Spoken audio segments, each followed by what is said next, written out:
कि डूंगरी बांध में कोई अगर उल्टा सुल्टा खिलाफ बोलता है तो जिस तरह से बीजेपी के एमएलए के बाद बड़ी तमाचे, जिस तरह से बीजेपी के एमएलए को पुलिस को सुरक्षा में बचाकर उसको ले जाना पड़ा, तो इससे सरकार जान चुकी कि लोगों में भयंकर गुस्सा है।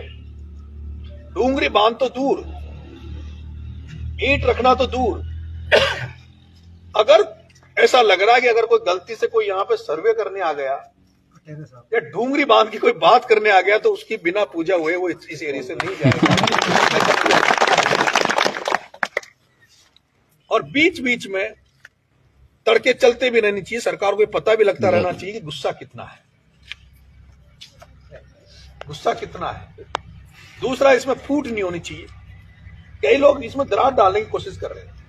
जब कोई आदमी ये कहता है कि 8 गांव आ रहे हैं, 9 गांव आ रहे हैं, 10 गांव आ रहे हैं, इतने गांव नहीं आ रहे, तो उनका मकसद है जैसे अंग्रेजों ने फूट डालो राज करो, वो ये चाह रहे हैं कि ये बाकी गांव अलग होके 8-10 गांव में लड़ाई लड़े। पहले 8-10 गांव को लड़ाई लड़के इनको निपटा दो, फिर ये निमट जाएंगे 8-10 गांव जो मेन जो बॉर्डर पे खड़े हैं, उसके बाद बाकी गांव को निपटा देंगे, बाकी गांव को उजाड़ देंगे। वो 8-10 गांव पहले उजड़ जाएंगे तो वो फिर बाकी लोगों के साथ क्यों लड़ेंगे? भाई हम तो उजड़ गए, हम क्यों लड़ेंगे? कुल मिला के आपको बांटने का एक वो चल रहा है और इस पूरे एरिया को खा जाएंगे।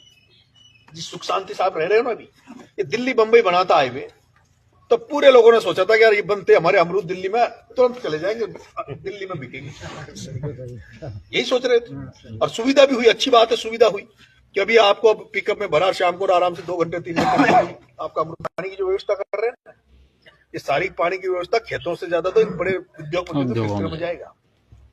जहां ऐसा कुछ हुआ, अभी हमारे वहां डैम बन रहे हैं, अडानी के 2 पावर प्लांट है, वहां अडानी का पावर प्लांट बना हुआ कवाई में सालपुरा है। डैम तो बनाते किसानों के नाम पर। जब डैम की शुरुआत होती है, बांध की शुरुआत होती है तो क्या कहते हैं? पेयजल का पानी देंगे, किसानों के खेतों में पानी देंगे।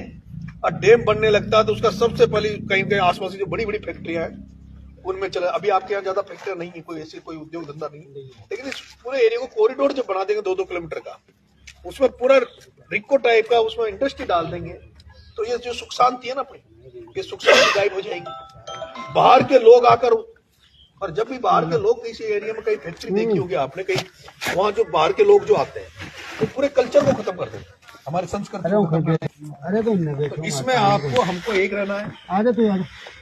मैं इसमें ये चाह रहा हूँ कि भाई मैं जिस दिन इस आंदोलन में कूदूं, उस दिन इस आंदोलन में पूरी तरह से कूदूं जब मुझे जो कमेटी है, एज ए कमेटी का मेंबर मान के और मुझे परिवार का सदस्य मान के साथ आंदोलन में जब मेरे को साथ ले, राय मशवरों में भी मैं शामिल रहूं। अभी जैसे जोड़ ली गया तो जोड़ ली, लेकिन